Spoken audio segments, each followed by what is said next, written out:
¿Qué tal, chicos? Mi nombre es José Guadalupe Navarro Reyes y me presento a ustedes para hablarles sobre el material fibra de carbono y su uso en la carrocería automotriz. Espero sea de su agrado. Para poder comenzar tenemos que responder la siguiente pregunta: ¿en qué año se creó la fibra de carbono?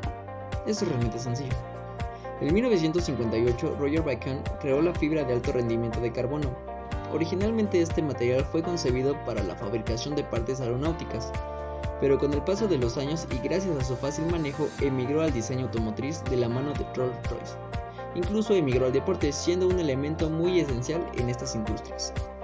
Otra incógnita que tenemos sobre la fibra de carbono es cómo se hace. La materia prima utilizada para hacer la fibra de carbono se llama precursor. Alrededor del 90% de las fibras están hechas de poliacrilonitrilo. El otro 10% restante es rayón de petróleo. Una secuencia típica de operaciones utilizada para formar la fibra de carbono es la siguiente. Comencemos con el hilado.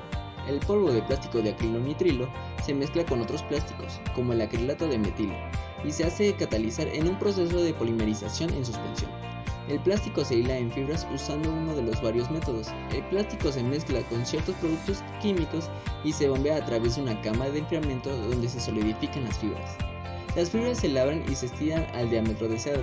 El estiramiento ayuda a las moléculas dentro de la fibra para formar cristales de carbono después de la carbonización. El estabilizado. Antes de la carbonización, las fibras se alteran químicamente para convertir su unión en una escala más estable térmicamente. Esto se logra calentando las fibras aproximadamente entre 390 a 590 grados Fahrenheit durante 30 a 120 minutos. En algunos procesos las fibras se extraen a través de una serie de cámaras calentadas.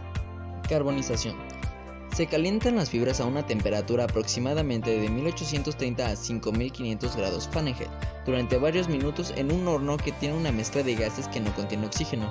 La presión del gas dentro del horno es mayor a la del oxígeno al exterior, así provocando que no entre oxígeno a las fibras. Algunos átomos de carbono son expulsados y los átomos de carbono restante forman cristales que se forman al paralelo del eje de las fibras. Tratamientos de la superficie. Las fibras tienen una ligera cama de óxido que les ayuda a la unión. La adición de átomos de oxígeno a la superficie proporciona mejores propiedades de unión química que graban y raspan la superficie para mejores propiedades de unión. Esto se logra sumergiendo las fibras en gases como aire, dióxido de carbono u ozono. Dimensionamiento. Después del tratamiento de la superficie, las fibras están recubiertas para protegerse del daño durante el enrollamiento o el tejido.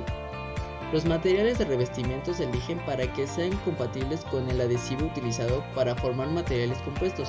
Los materiales de revestimiento típicos incluyen el epoxi, poliestireno, nylon, uretano y otros. El siguiente punto es sobre la fibra de carbono en la carrocería automotriz.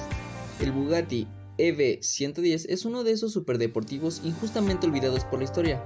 Fue uno de los coches más especiales en los años 90. Un coche construido por la visión de Romano Artioli. Fue el primer coche de producción en tener el chasis completamente hecho en fibra de carbono. Su uso en autos deportivos o convencionales. Esto se divide en dos, el estético y lo funcional. En el caso de lo estético están los revestimientos en el interior del automóvil, o las carcasas de los espejos que estarán hechos en este material. Y en lo funcional, algunas partes de la carrocería de fibra de carbono, como el capo o el techo, o también los alerones que se utilizan para mantener la velocidad. ¿Cómo se hace una pieza de fibra de carbono? Fácil, necesitamos un molde ya listo, el cual le pondremos una fina capa de desmoldante que reposará durante 5 minutos. Mientras tanto, prepararemos resina epóxica con endurecedor epóxico que colocaremos en el molde y dejaremos reposar otros 5 minutos. Después de esto colocamos una capa de fibra de carbono, luego una de resina y así hasta lograr el grosor adecuado.